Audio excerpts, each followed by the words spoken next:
unacceptable! That was a combat landing. An instructor stood on the tarmac, clipboard in hand, and failed a pilot's landing in front of the entire training flight line, loud enough for everyone nearby to hear him call it the sloppiest approach I've seen all year. 9 minutes later, that same instructor was standing in the control tower, with his face drained of color, staring at a record screen that had just loaded a file nobody at that training base was supposed to see. If you love stories about the moment arrogance runs headfirst into a truth it never saw coming, subscribe right now before we start, because what showed up on that screen changed how an entire squadron talked about this pilot for the rest of the year. And I want you playing along with me. The second you think you've guessed what was actually in that file, drop it in the comments. Almost nobody guesses the real reason before I get there. Let's go back to the beginning, to an advanced flight training squadron at a military airbase. Details and names altered for this retelling to protect the privacy of the people involved. On a morning that started with one instructor already in a mood everyone on that flight line knew to avoid. The instructor's name, for the purposes of this story, was Lieutenant Commander Ray Halstead, a man with 16 years of flying experience and a reputation, fair or not, for being one of the harshest evaluators in the entire training program. Halstead didn't believe in gentle feedback. He believed, loudly and often, that discomfort built discipline, and that pilots who couldn't handle blunt criticism on the ground had no business being trusted with a jet in the air. Some pilots who'd trained under him swore by his method. Others quietly transferred out of his rotation the first chance they got. That morning's roster included a pilot named Lieutenant Junior Grade Nora Whitfield, 27 years old, recently assigned to Advanced Carrier Landing Qualification Training after transferring in from a prior assignment that, according to the summary in her training file, had been largely administrative in nature. Halstead had reviewed that file exactly once, briefly, in the way instructors review dozens of files every training cycle, and had formed an impression that stuck with him for the following weeks. An unremarkable transfer, nothing standout, someone who'd need close attention and probably a fair amount of correcting. Here's a question I want you to sit with while we keep going, because I want your honest take in the comments later. Have you ever watched someone in a position of authority form a snap judgment about a person based on almost nothing, and then watched that judgment collide, hard, with reality? Because that collision is exactly what this story is building toward, and it happens faster than you'd think. What Halstead's brief read of that file didn't capture, because the file itself had been deliberately, officially simplified, was the actual nature of Nora's prior assignment. Nora Whitfield had spent the previous 18 months flying combat missions in a high-tempo operational deployment, accumulating flight hours and mission experience under conditions that most training instructors, Halstead included, had never personally faced in their entire careers. Her record included multiple documented instances of executing precision landings under genuinely adverse conditions, damaged aircraft, degraded visibility, emergency fuel situations, the kind of real-world pressure that no training syllabus can fully replicate, no matter how demanding an instructor tries to make the simulated version. The reason none of that appeared clearly in her training file wasn't some elaborate secrecy operation. It was simpler and, in its own way, more mundane. Certain details of her prior deployment remained under a standard classification review at the time of her transfer, a bureaucratic process that routinely delays full record disclosure for weeks or months after a pilot rotates into a new assignment, particularly when that assignment involved operations still being formally reviewed and documented. Nora knew this. She'd been told, plainly, by her outgoing command that her full record would catch up to her new posting eventually, and that in the meantime, she should simply do the work in front of her without drawing attention to a gap she had no control over. So for the first several weeks of advanced training, Nora did exactly that. She flew the assigned syllabus, absorbed Halstead's blunt, often needlessly harsh feedback without pushing back, and gave absolutely no indication to anyone around her that she'd already flown missions considerably more demanding than anything the training program could throw at her. Some pilots in her position might have mentioned it, if only to soften an instructor's tone. Nora didn't.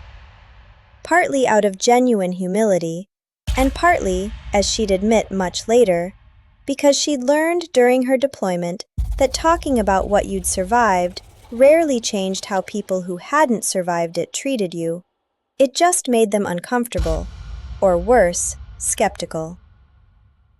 That brings us to the day of the failed landing. The specific exercise that morning involved a carrier-style approach and landing evaluation, conducted on a runway configured to simulate the compressed margins and precision demands of an actual carrier deck, an exercise every pilot in advanced qualification training has to pass repeatedly before moving forward in the program. Nora's approach that morning, by every account gathered afterward, was technically competent, not flawless, but well within normal parameters for a pilot at her training stage. Halstead, watching from the tower alongside two other instructors, disagreed, sharply and immediately. He flagged her approach angle as too aggressive, her airspeed management as inconsistent, and her overall execution as, in his words recorded in the evaluation log, the kind of sloppy approach that gets people killed on a real deck. He failed the landing outright, a serious mark in any pilot's training record, and did so in a tone loud enough that soldiers and ground crew working nearby later described overhearing at least part of the exchange. Several instructors present that day, speaking anonymously afterward, indicated they felt Halstead's assessment was harsher than the actual performance warranted. But nobody challenged him in the moment, partly out of deference to his seniority, and partly because open disagreement between instructors in front of trainees was, culturally, simply not something that happened on that flight line. Nora, for her part, according to two witnesses, accepted the failed evaluation with the same quiet, unbothered composure she'd shown throughout her weeks in the program, said, "Understood, sir," and walked off toward the debrief room without argument.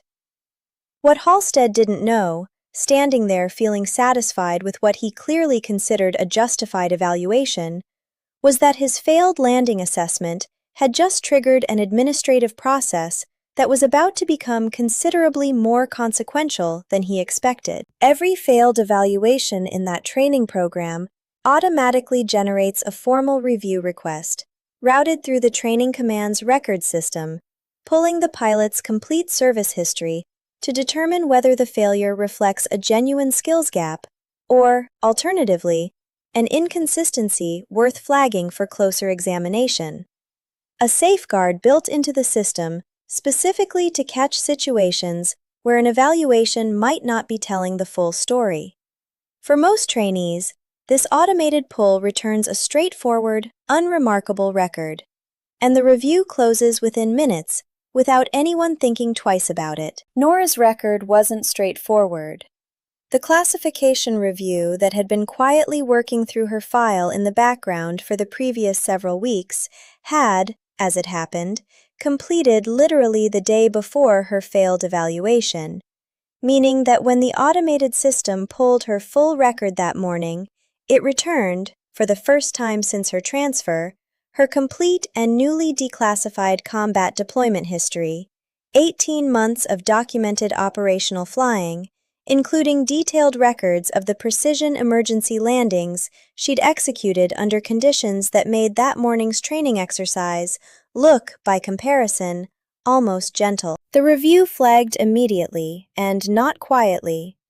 Within roughly 9 minutes of Halstead failing that landing, A records alert reached the training squadron's senior leadership, prompting an immediate request for clarification that routed directly to the control tower, where Halstead happened to still be standing, reviewing his notes from the morning's evaluations with the other instructors. According to the tower controller on duty that day, whose account was later included in an informal write-up of the incident that circulated through the squadron, the alert that populated the screen included a summary line that stopped every conversation in that tower cold. A documented account of Nora executing a precision landing on a damaged, fuel-critical aircraft during an actual combat deployment. A landing that instructors reviewing the footage afterward, in official training materials, would go on to describe as one of the cleanest emergency approaches on record for a pilot at her experience level. Halstead, reading over the controller's shoulder as the file loaded, reportedly went completely silent, the kind of silence that two witnesses separately described as almost physically uncomfortable to watch. He'd just spent the morning publicly, loudly, dismantling the landing technique of a pilot who had, less than 2 years earlier, successfully brought home a damaged aircraft under conditions that would have tested pilots with twice her experience. The senior officer overseeing the training squadron, a commander who'd been alerted to the records flag almost immediately, arrived at the tower within minutes and, after a brief review of the newly available file, made a decision that reverberated through the squadron for weeks afterward. The failed landing evaluation was formally reversed, not out of favoritism, but because a review of that morning's actual flight data, now examined by instructors who understood exactly what Nora's demonstrated capability actually looked like, concluded that Halstead's assessment had been influenced by an unnecessarily harsh standard rather than an accurate read of her performance. Halstead was informed of the reversal directly, in a private conversation that, according to one instructor who witnessed part of it through an open door, was notably quieter and more measured than his usual demeanor. He didn't argue the reversal. By most accounts, he couldn't, given what the file now clearly showed. Word of what had happened spread through the squadron, with the particular speed that stories involving a well-known, harsh instructor being proven wrong tend to spread.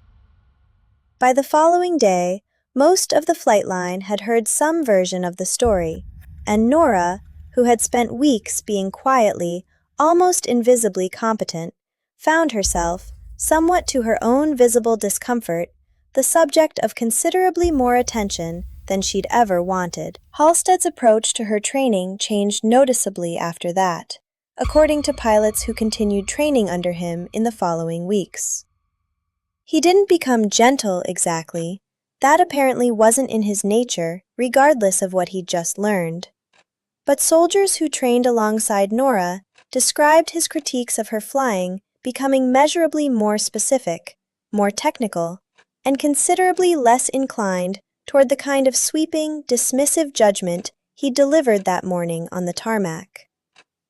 Several pilots also noted, with a mixture of amusement and quiet satisfaction, that Halstead became noticeably more careful in his tone with other trainees in the weeks that followed, apparently having learned, the hard way, that a thin file doesn't always mean a thin record. What strikes me most about this story isn't really the 9 minutes it took for the truth to reach that tower, dramatic as that timing is. It's the entire stretch of weeks before it, weeks of a genuinely exceptional pilot absorbing unnecessarily harsh criticism without a single word of pushback, simply because the paperwork hadn't caught up yet, and because she'd learned, the hard way, that explaining yourself to someone determined not to listen rarely changes anything. She let her flying speak, eventually, even if it took an administrative record system rather than her own voice to finally make the case for her. So here's my question for you, and I genuinely want your honest answer in the comments below.